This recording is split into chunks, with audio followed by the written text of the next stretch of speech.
This is Mark Bell from SuperTraining Gym. SuperTraining Gym, the strongest gym in the West, and this is the Sling Shot Record Breakers event held every year at CSA Combat Sports Academy in Dublin, California, put on by Jesse Burdick and his wifey, Katie Hogan. Impressive squat right there by my boy Sully, 601-pound squat. That's his first squat over 600 pounds in competition. He just absolutely destroyed it. Here's Rob Flett going with a 682-pound squat. He absolutely crushed that. I started Rob out a little bit lighter on this day. He wasn't really sure about how a 644 would feel with all of his travel from London and stuff like that. And so wanted to make sure that he got the lift in. There's an impressive 711-pound squat, 711. You know, on meet day, it's hard to get your lifts right. It's hard to get your everything just dialed in the right way. Here's a 704-pound squat by a guy that weighs 219 pounds. Getting my numbers all mixed up. 720-pound squat by my good friend Phil Stevens. This guy's been around the block more than once, and actually as a child was unfortunately had his lower body run over by a truck in an accident, and he has an artificial hip along with many surgeries, and here he is years later not really seeming to really care too much about having a fake hip. Here's an 848-pound squat. Now we're starting to get into some real big boy weights, and you see the methods that each lifter is using is quite different. You saw how he slowed down the descent and he got himself super tight, and then he kind of launched himself into the descent a little bit more and was able to spring back up and just barely get enough momentum. What's there to be said about David Douglas? This guy is an absolute animal, just on fire when he's lifting, handling well over 800 pounds in his squat routinely. And then also you're going to see in a little bit how much the guy's bench pressing. 821-pound squat here. You're just starting to see these 800-pound squats more and more and more, and just really lined up well on that squat. You got to appreciate when these guys can handle these big weights, but they line up on the weight exactly right, and nothing slows them down or deters them from keeping their optimal form and their optimum positioning. Here's my boy Jimbo going to the big squat. You know, these lighter guys are moving, you know, some of the same weights that the super heavyweights used to move back in the day. That one was posted online and had a lot of controversy over whether it was a high squat or not. It actually looked a little high to me from here, especially from the front. But to make a bunch of excuses for Jimbo and perhaps the judges, Jimbo Cooper has gigantic quads, and he's not a super tall athlete. So sometimes that makes it a little hard to judge. 900-pound squat, 909-pound squat coming up with ease. Here we got Ranson Lee, who was on fire the entire day in the 220-pound weight class with an 848-pound squat. A lot of these guys, they look like they're going to die when they unrack the weight, and then somehow miraculously they're able to put everything together and still squat it. And I think what that has to do a lot with confidence.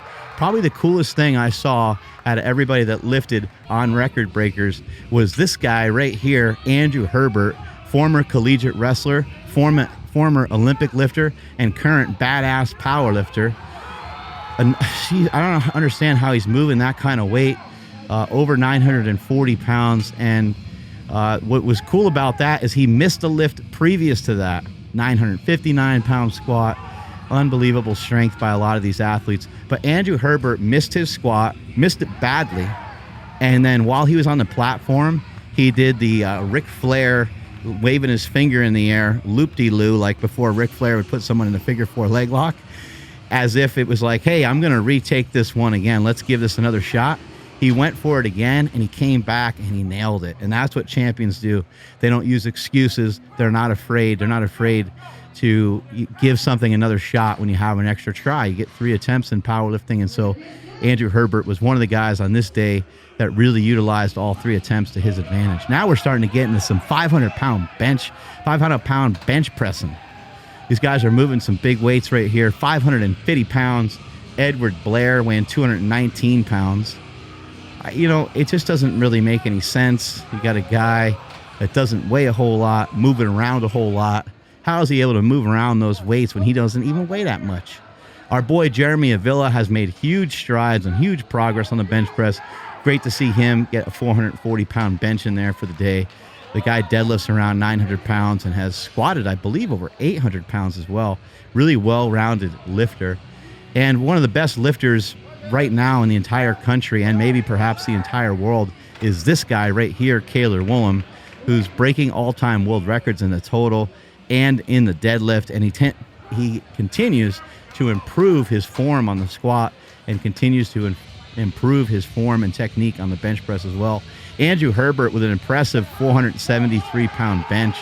Some people might be wondering, like, why is his bench so low in comparison to the two other lifts that he has, and then also why was the lift looked like it wasn't locked out very well. Andrew has had many injuries, some really big-time injuries, and that arm, that's as high up as that arm will go, even with 135 pounds. Beautiful bench press right there, and you can see how emotional, how fired up these athletes are getting. Yeah, Andrew has a tough time with locking out those benches, and that's legal in powerlifting. If you tell the judges right where you're able to go to, then that's where you're able to go to. It depends on each federation on what they're going to allow, but they allow it in most federations from what I've seen over the years. Anyway, impressive bench nonetheless, especially coming back from so many injuries. Here is a big ass bench press going on right here. This is a strong dude. David Douglas has been around for a long time. He's a guy who has dealt with many injuries, weighing in at 354 pounds, going with a 611-pound bench press. A little bit unusual technique, how he's able to flare the elbows out at the bottom like that and really drop the weight on himself, and then repress it.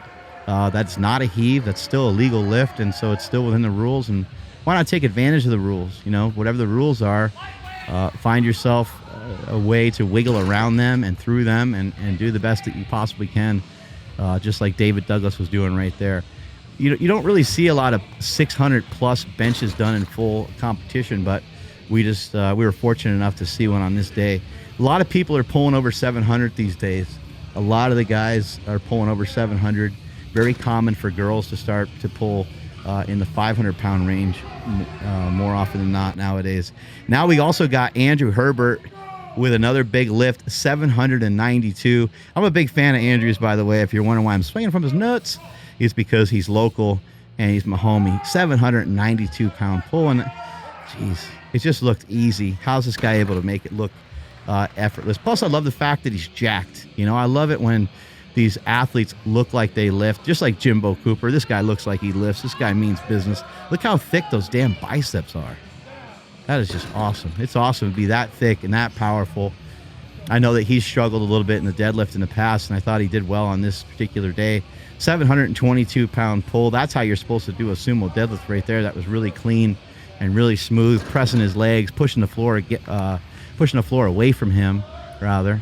Good clean pull by that giant. I forgot that guy's name, but he's a big giant mutant that was there with our boy JP Price. 847-pound pull by Jeremy Avila, who almost always makes the lift look a little bit too easy. Great explosiveness. One of the few guys that you're going to see really accelerate off the floor on a sumo pull, because normally a sumo pull starts out a lot slower. And here's the granddaddy of them all, 953 pounds by our boy Kaler Woolham. I had to give out some money on this day, but I'll give it away every single time when it's for a good cause and when it's for people pushing the envelope, literally with powerlifting and lifting some of the biggest weights anyone has ever seen. Ranson Lee with a 764-pound deadlift, weighing 219. This guy set the world on fire on this particular day. Congratulations to him, and congratulations to all the other athletes that competed at Sling Shot Record Breakers at CSA Gym, Dublin, California. Oh, we still got a couple extra lifts, some bonus lifts going on here, ladies and gentlemen. We got overtime going on. I thought we were coming to a close just because that lift seemed like it was the peak and pinnacle. 804-pound pull by David Douglas. I think the reason why I thought that was the last lift is because I forgot that our boy Kaler, that 953 was a second attempt at deadlift. Holy cannoli. Man, that was a lift and a half right there. Seeing these guys bench big and then deadlift big always makes me really question myself, because I've always used the excuse like, I'm more of a bencher than I am a deadlifter, or more of a deadlifter than I am a bencher. always tried to use excuses. And when you see people like this lift 835-pound pull, not sure if he's able to quite stand up with it all the way, but it looked like he got it. Looked like he got it up there. But seeing these athletes, it really makes you realize that you don't have any excuses in your life. If you want to be a champion, if you want to be the best, it's going to take a lot of time, effort, and patience. Strength is never a weakness. Weakness is never a strength. Catch y'all later.